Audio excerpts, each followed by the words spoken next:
Comme... Mais... Ça fait qu'on peut pas s'en regarder.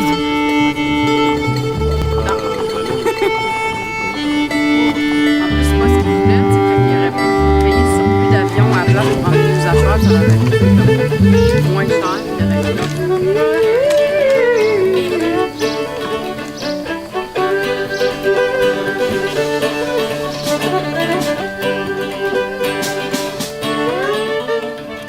Ce que vous entendez, mesdames, messieurs, c'est une pratique, c'est une mise en contexte. On se trouve à la campagne, près d'un chalet, tout à coup, et là, comme par hasard, un musicien, une musicienne s'approche, s'accorde.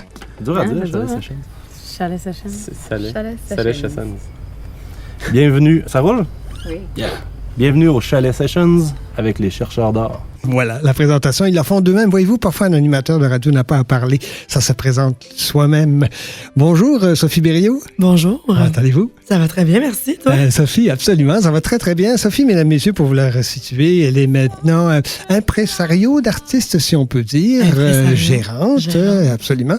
Et j'ai invité Sophie Berriot il y a 2 ans, 3 mois et quelques poussières, justement, à passer à ce micro pour venir nous parler justement du rôle qu'elle allait entreprendre à ce moment-là, celle de gérante d'artiste. C'est une carrière que vous caressiez depuis fort longtemps, Sophie. Est-ce que, après 2 ans et quelques mois, est-ce que justement vous y trouvez la satisfaction que vous espériez avoir au moment où vous vous êtes lancé? C'est une bonne question, ça. Mais oui, des fois, 2 ans, c'est fou comment ça l'a passé vite. Vite, hein? Ça n'a aucun bon sens. C'est presque peurant, tu sais. Ben, ça prouve qu'on est occupé. Oui, mais non, c'est ça. Ça prouve que c'est ça, c'est la preuve que ça s'arrête pas, tu sais. Ben non, mais je suis vraiment contente. Tu sais, ça faisait tellement longtemps que je pensais. Si je l'ai réfléchi, tu sais, vraiment longtemps avant de me lancer puis d'y aller. Puis là, ben, des fois, je me reviens de bord puis je me dis, ah ben, ça marche, là. C'est ça que je fais. Vous étiez simplement pour le bénéfice de ceux et celles qui ne se souviendraient pas de ce qui s'est passé il y a 2 ans, 3 mois et des poussières. Là. Simplement, vous étiez à Réseau. Oui, j'ai Réseau Ontario. Voilà, effectivement. Et donc, vous œuvriez là-bas et tout à coup, vous avez décidé de plonger. Rappelez-nous pourquoi est-ce que vous avez décidé de plonger? Oh boy. Ben, je chantais aussi que ça faisait... j'avais comme fait ce que j'avais à faire chez Réseau Ontario.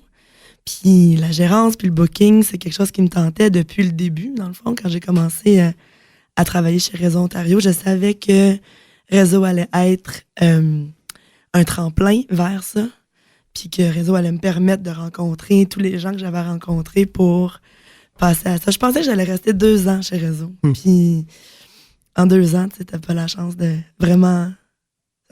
on vient de le dire, ça vient de passer 2 ans, tu sais. Dans ce monde-là des communications et du PR, des relations publiques, c'est évidemment les contacts qui sont essentiels. Est-ce que, et c'est peut-être un peu indiscret ce que je vais vous demander, mais est-ce que vos contacts, justement, à Réseau Ontario, vous ont servi pour, justement, vous lancer? En d'autres mots, on a besoin de s'asseoir quelque part à un moment donné, ne fût-ce que dans mon cas, par exemple, d'avoir un mentor ou d'avoir eu un mentor de façon à me rassurer un tout petit peu, de façon à pouvoir se lancer. Est-ce que ça a été aussi votre façon de vous asseoir et de vous lancer? Non, mais c'est sûr, là. En ce moment, c'est un avantage que j'ai.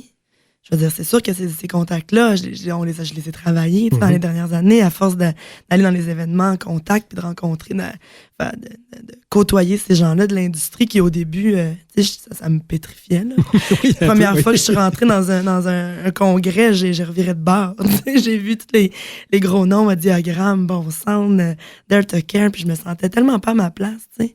Puis maintenant, c'est drôle, je pensais à ça cette semaine, je me disais, je fais partie de tout ça maintenant. T'sais.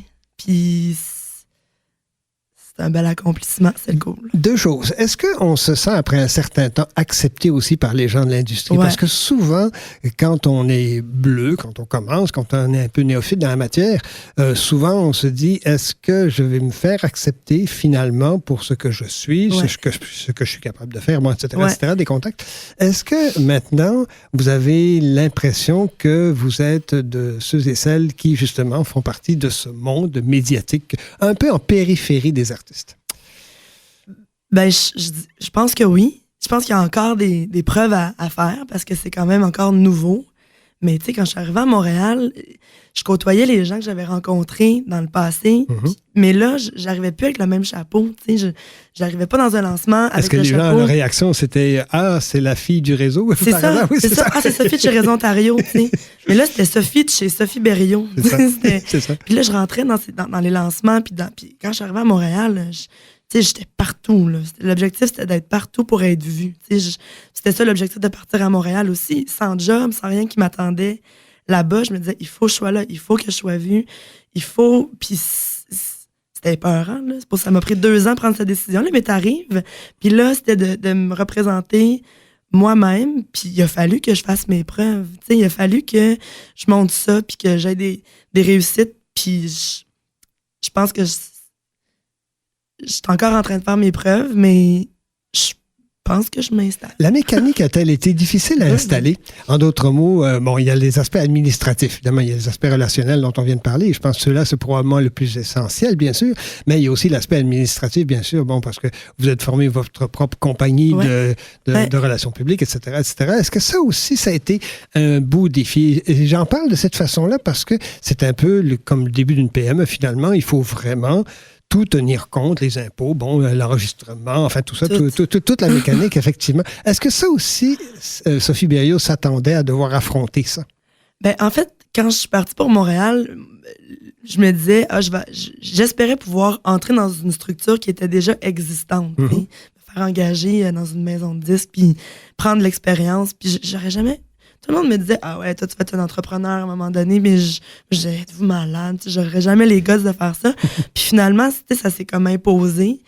Puis oui, c'est un défi, ça aussi, parce que, ceci étant dit, tu sais, moi, j'ai fait des études en commercialisation de la mode, fait que, mine de rien, ça n'a pas du tout rapport avec la musique, mais le côté commerce, tu sais, je l'ai appris. Ça m'aide beaucoup, mais tout est nouveau, tu sais. Tout est à construire, tous mes outils, tout... j'apprends. Puis, tu sais, tantôt, tu me demandais, tu sais, tes contacts, est-ce que ça aide? Je reviens à ça parce que je trouve ça important de le dire. Tu sais, j'ai la chance d'aussi m'avoir fait des amis, tu sais, dans ce milieu-là, parce que c'est tellement un monde de relations, tu sais. On est des tripeux, là, à la base, parce qu'on tripe, tu sais. Puis, je suis capable de prendre le téléphone puis d'appeler, tu sais, Jean-François Guindon, le gérant de Clopelgag, puis de dire, hey, toi, tu vois ça comment, tu sais? Puis, c'est des gens qui sont super cool, puis qui me répondent, puis qui prennent le temps, malgré le fait qu'ils sont tellement occupés. Mais ça vaut de l'or. Fait que ça aide aussi, tu sais, à avoir des repères. Mais oui, c'est sûr que le niveau administratif, c'est pas le côté qui est plus le fun. Mais c'est important. Il est inévitable, ouais, c'est ça. Ouais, c'est ça. Mais là, je vais engager du monde. Je vais engager mon père qui va être à retraite bientôt, là. Puis ma mère, ils vont venir m'aider avec ça. Effectivement. On va retourner à la séance de plein air, tiens, au chalet. Session. Oui, absolument. Quand le vent soufflera dans les branches, il chantera sa douce mélodie. Quand le vent soufflera dans les branches, il chantera pour moi sa mélodie.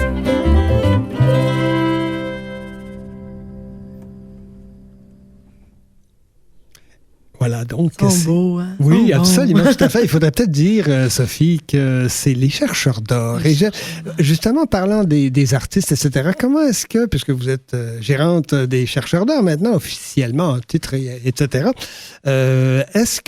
comment s'est fait l'approche des chercheurs d'or? Et en tant qu'animateur de radio, je vais vous demander de me dire non seulement comment s'est faite l'approche, mais pourquoi les chercheurs d'or particulièrement? Ah, ça, c'est une bonne question. En fait, j'ai comme, quelque part, pas eu le choix. On m'a comme pas donné le choix. Je pense pas que... En fait... Donc, c'est pas vous qui les avez contactés? Non. En fait, c'est Simon Pelletier-Gilbert, qui est le drummer du band, un percussionniste incroyable. On se connaît depuis vraiment longtemps, en fait, de mes années de Réseau Ontario. La première fois que je suis allée dans un congrès de l'industrie, Simon aussi était là pour représenter les chercheurs d'or. Il était gérant à ce moment-là. Simon a fait longtemps de la gérance du band. Puis, on est devenus amis, tu sais, puis on se voyait dans tous les congrès, puis on avait du fun, puis c'était cool. Puis quand je suis arrivée à Montréal, j'ai travaillé pour la Royal Electric, qui a fait une grosse différence aussi pour moi, là, qui a facilité beaucoup mon intégration. Isabelle, Stéphane, merci, je vous aime. Puis, à un moment donné, je me suis retrouvée à faire les relations de presse du band à Québec. Ils faisaient un show à Québec au Petit Champlain. Puis c'est moi qui étais en charge du dossier, fait que j'ai travaillé directement avec Simon. Et puis, à un moment donné, après le show, après le lancement, je suis allée les voir à Québec. On a fait le spectacle. Le band a fait le show. J'allais prendre une bière avec Simon après. Puis là, il a commencé à me dire, tu sais, ouais, je commence à avoir envie de trouver quelqu'un pour prendre ma place. Ça te tenterait-tu, tu sais? Puis je m'attendais pas à ce qui arrive là. Tu sais, moi, je me disais, ben, je pourrais continuer à faire des relations de presse pour vous autres. Je m'attendais pas à ce qu'il me propose la gérance. Puis sur le coup, ça me tentait, mais ça me faisait peur parce que je me disais, si je m'embarque dans de la gérance, je m'embarque, là. Tu sais, c'est pas à moitié, là. C'est pour plusieurs années. Tu sais, on le souhaite, en tout cas. Tu sais,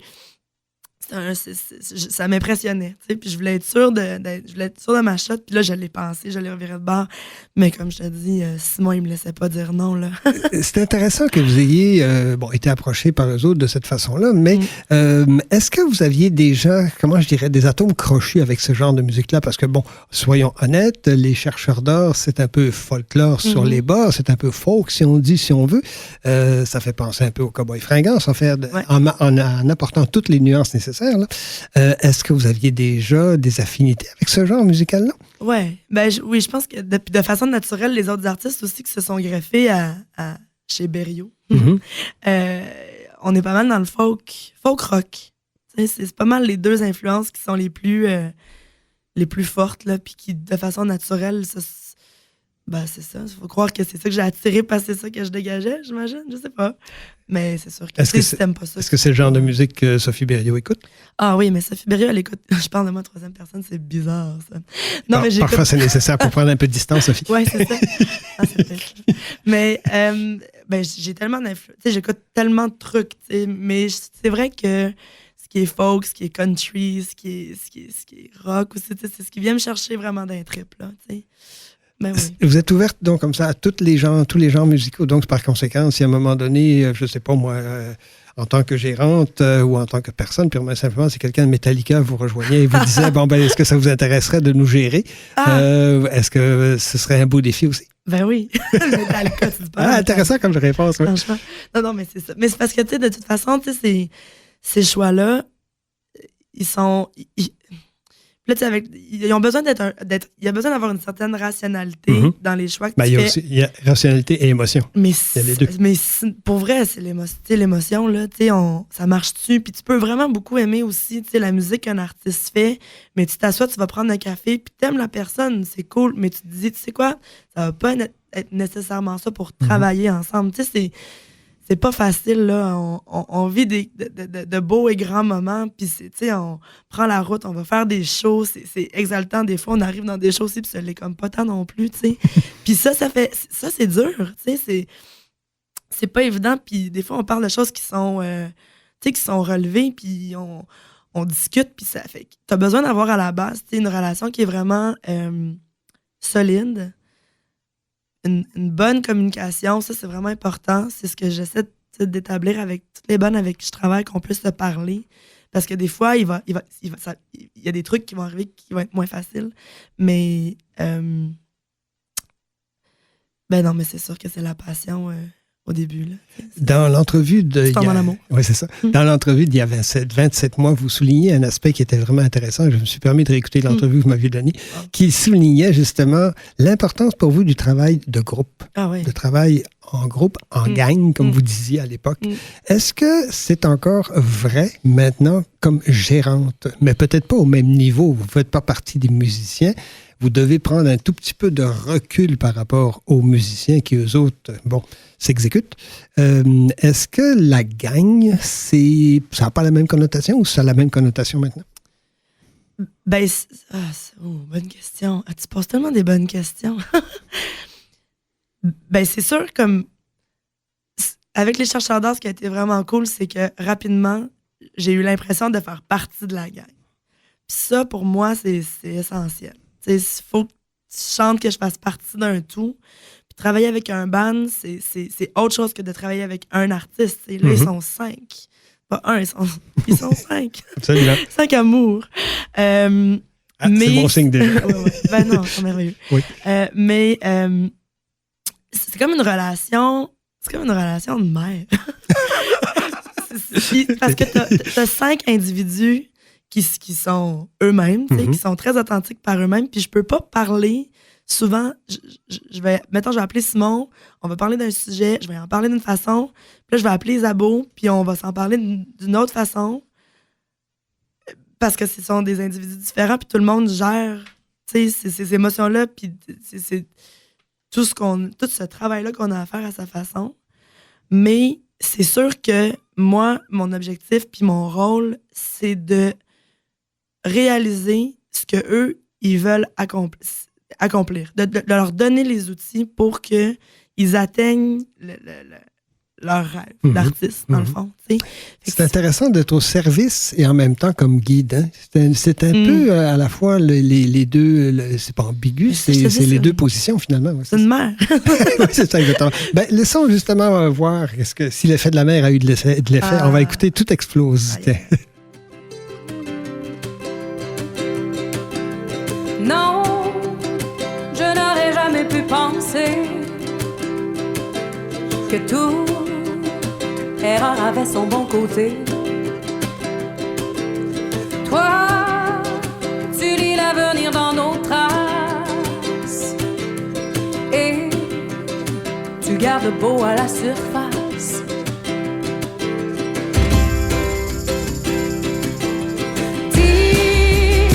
T'as entendu le bruit qui court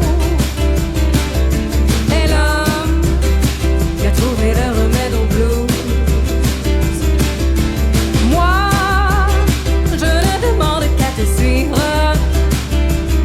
Oh, montre-moi que tout est possible, puisqu'on est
Ça, c'était Tout explose avec les chercheurs d'or. Mesdames, messieurs, si vous ne connaissez point cet album, je vous invite bien sûr à le découvrir. La gérante des chercheurs d'or est en face de moi, à Culture Géniale. Sophie Berriot, est-ce que quand les artistes sont prêts à s'exécuter en studio pour session d'enregistrement en live ou encore en studio, est-ce que la gérante est là? En spectacle, moi, j'essaie d'être là le plus souvent possible. C'est sûr que je peux pas tout le temps partir, malheureusement. Mais j'essaie d'être là. En spectacle, souvent, les gros shows, j'essaie d'être là. Puis je pense que c'est important. C'est important parce que c'est mon travail de les représenter, fait que d'être sur place. Je pousse la question un tout petit peu plus loin parce qu'il y a un son qui est associé à un artiste, Éric Dubois, les chercheurs d'or, Metallica, etc. Il y a un son, c'est un son qui rentre dans les oreilles de ceux et celles qui les écoutent. Est-ce que c'est aussi votre rôle de faire en sorte que le technicien du son, à moins que vous ayez engagé votre propre technicien du son, que le technicien du son d'alors ou de cet endroit-là fasse en sorte que le son des chercheurs d'or corresponde au son des chercheurs d'or. Ah ouais, mais ça, c'est la première affaire. Tu sais, quand moi, je suis sur la route avec eux, je veux dire, eux autres, ils s'installent pour faire le soundcheck, ils sont sur la scène. Puis moi, c'est sûr que je suis au son, là, tu sais, je suis à bout de son, puis j'écoute. Donc, ça veut dire que vous devez très bien connaître le son aussi que ces artistes-là créent et donc qu'ils veulent absolument faire passer au public. Ouais.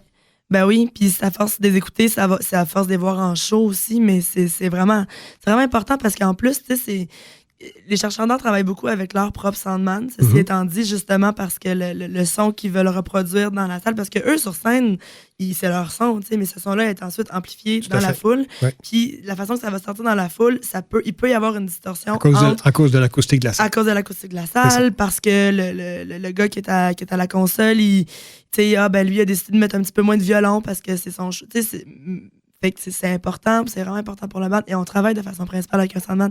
Mais quand le soundman n'est pas là, puis moi je suis là, c'est sûr que je suis à la console, puis des fois, ça tenterait-tu de mettre un petit peu plus? On va juste l'essayer, tu sais. Ça tenterait-tu d'essayer plus de violon? Tu veux pas trop dire quoi faire, mais un peu quand même. Alors quand même, diplomatiquement, c'est un travail de diplomatie aussi, finalement, d'avoir ce que vous faites aussi. Toujours. Tu sais, parce que oui, parce que ton objectif, c'est d'obtenir ce que tu veux. Est-ce que ça vous arrive... Bon, vous me dites que vous êtes là pour tenter de réaliser les rêves musicaux et autres de créateurs, des musiciens que vous représentez.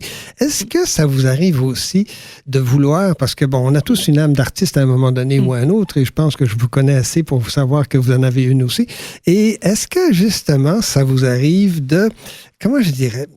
De vouloir aussi les amener, vous, un peu plus loin? Ah ben, mais ça, c'est sûr. C'est sûr. Parce que... Comment t'expliques ça? Comment fait-on pour amener un groupe un peu plus loin? Tu sais, tu les conseilles. Puis, je veux dire, au niveau artistique, ça leur appartient. L'artistique de leur projet, c'est à eux. Mais c'est sûr que moi, ça m'intéresse. Puis, je participe aussi, là, en ce moment, les chercheurs d'art, on est en train de... Il va y avoir un prochain album. Ils sont en train de travailler sur un prochain album. Ils sont présentement en création, ils écrivent les chansons, ils les composent, tout ça. Mais là, on réfléchit au prochain réalisateur, Ben, c'est sûr que moi, j'ai des idées parce que je me dis... C'est sûr que moi aussi, j'ai une idée de où je souhaite que le band se rende. Puis c'est loin, On veut que ce soit... gros. On veut que le plus de monde possible soit en contact avec ce projet-là pour qu'ils les aiment puis que ce soit trippant. Ce qu'il faut faire attention, par exemple, c'est qu'il n'y ait pas une différence entre nos objectifs. Parce que si la gérante veut quelque chose, puis le band, les leurs. C'est ça, exactement. Mais je pense que c'est ce qui fait aussi qu'une relation gérance-artiste fonctionne et perdure, c'est quand on est sur la même longueur d'onde. D'où l'importance de se parler. Ça ramène à ça. Mais c'est sûr que moi aussi...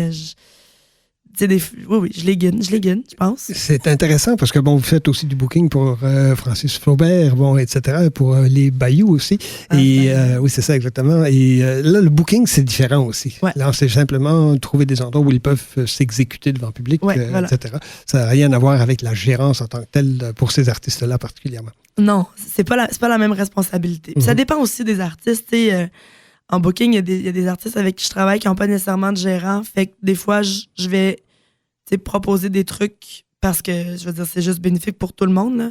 Mais moi, en booking, ma responsabilité, puis ce que j'ai à faire, c'est de vendre le spectacle. Tu sais, c'est de m'assurer que l'artiste puisse aller jouer dans une salle de spectacle, dans un festival, dans tout ça. Ça aussi, c'est vraiment le fun. Oui, J'aime ça. C'est différent aussi. C'est pas du tout la même chose. C'est vraiment deux jobs complètement... Ben, t'es en représentation de l'artiste, mais avec un autre objectif final. Tu sais, la gérance, t'es le chapeau, là. Je donne toujours l'image, tu sais, l'artiste, c'est le président. Moi, je suis la directrice générale. Puis après ça, on engage des maisons de disques, puis des relationnistes, puis des gens au marketing, puis aux médias sociaux, tu sais, au booking. Tu sais. Mais là, moi, je suis l'agent de booking pour certains artistes, puis ma job, c'est de faire en sorte qu'ils jouent le plus possible. La dernière question que je vais vous poser, Sophie, parce que je vous l'ai posée ici il y a 27 mois, mais je vous la repose encore une fois, parce que ça nous permettra de nous revoir dans, j'espère pas 27 mois, bien sûr. Est-ce que vous êtes heureuse maintenant que vous avez fait le choix d'être gérante d'artiste? Est-ce que ça vous satisfait pleinement en tant que personne, en tant que gérante et en tant que femme? Ouais, vraiment, beaucoup. Très heureuse. C'était ça l'objectif, puis... Ça a ses hauts, ses bas, là, je vais pas le cacher, mais ça vaut tous les défis. C'est les défis qui me rendent heureuse, finalement. Je pense que c'est ça. C'est peut-être ça. Ouais, je pense que c'est ça. Puis d'être à Montréal, puis d'avoir cette énergie-là, puis de travailler avec les artistes, puis d'avoir ces échanges-là, puis de me retrouver backstage, puis dans van, puis faire la route, puis rencontrer du monde.